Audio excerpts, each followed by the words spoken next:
આકાશવાણી ભુજ સમાચાર જાગૃતિ વકીલ વાંચે છે. નમસ્કાર.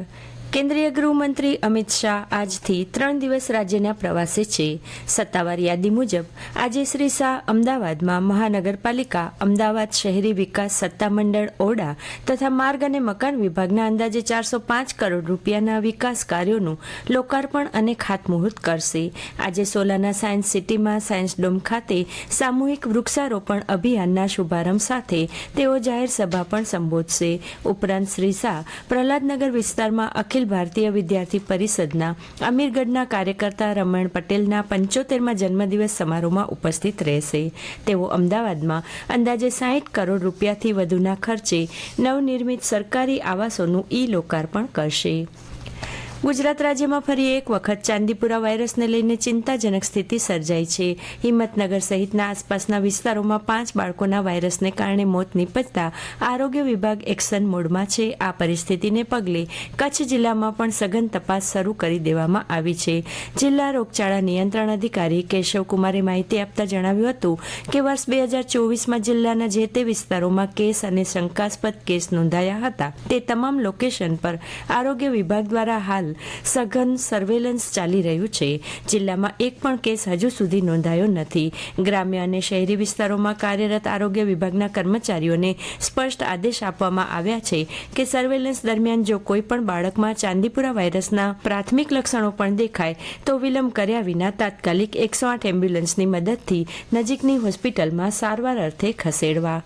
કચ્છ જિલ્લાની તમામ અદાલતો તેમજ ફેમિલી કોર્ટમાં ગઈકાલે રાષ્ટ્રીય લોક અદાલતનું આયોજન કરવામાં આવ્યું હતું. હાઈકોર્ટના મુખ્ય ન્યાયમંત્રી અને રાજ્ય કાનૂની સેવા સત્તામંડળના મુખ્ય સંરક્ષણ અને મુખ્ય જિલ્લા ન્યાયાધીશ મૈડા દિલીપ પીના માર્ગદર્શન હેઠળ યોજાયેલી લોક અદાલતમાં કુલ 16,215 કેસોનો નિકાલ કરી કુલ ₹31 કરોડના એવોર્ડ કરવામાં આવ્યા હતા.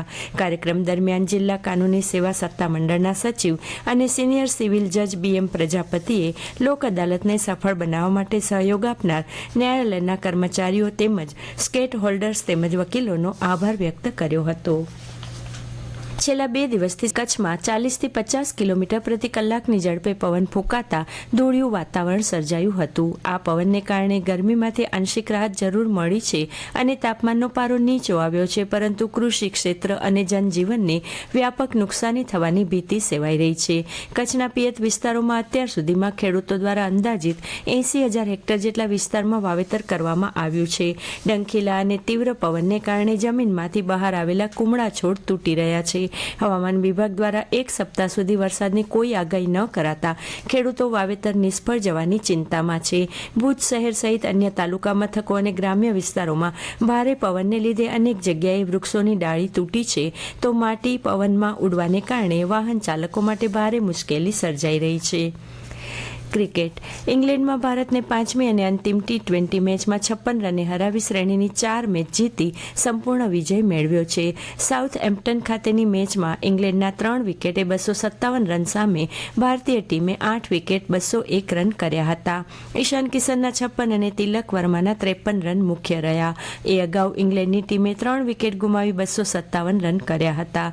જોસ બટલરે 131 રન કર્યા હતા, જ્યારે હેરી બ્રુક 95 અને વિલ જેક્સ 7 રન સાથે નોટ આઉટ રહ્યા હતા. શિવમ દુબેએ 2 વિકેટ ઝડપી હતી.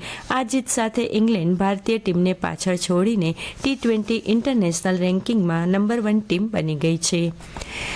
આજે વિશ્વમાં 12 જુલાઈએ વિશ્વ પાણીપુરી દિવસ ઉજવવામાં આવે છે. એક સમયમાં માત્ર મહિલાઓનું મનપસંદ સ્ટ્રીટ ફૂડ ગણાતી પાણીપુરી આજે કચ્છમાં પણ દરેક વયના લોકોની પ્રથમ પસંદગી બની ગઈ છે. હાલમાં પાણીપુરી માત્ર સ્વાદ પૂરતી સીમિત ન રહેતા અનેક યુવાનો માટે સ્વરોજગારીનું મહત્વનું સાધન પણ બન્યું છે. ઓછા રોકાણમાં શરૂ થતો આ વ્યવસાય અનેક પરિવારોને રોજગાર અને આવક આપી રહ્યો છે. જોકે વધતી લોકપ્રિયતા સાથે સ્વચ્છતા અને આરોગ્ય પ્રત્યે સાવચેતી રાખવી પણ એટલી જ જરૂરી બની રહી છે. જો આમાં વપરાતી સામગ્રીમાં સ્વચ્છતાનો અભાવ હોય તો કોલેરા, ટાઇફોઇડ, કમળો, ડાયેરિયા જેવા રોગોનું જોખમ વધી શકે છે. અને આ સાથે આ સમાચાર બુલેટિન પૂરું થયું. નમસ્કાર.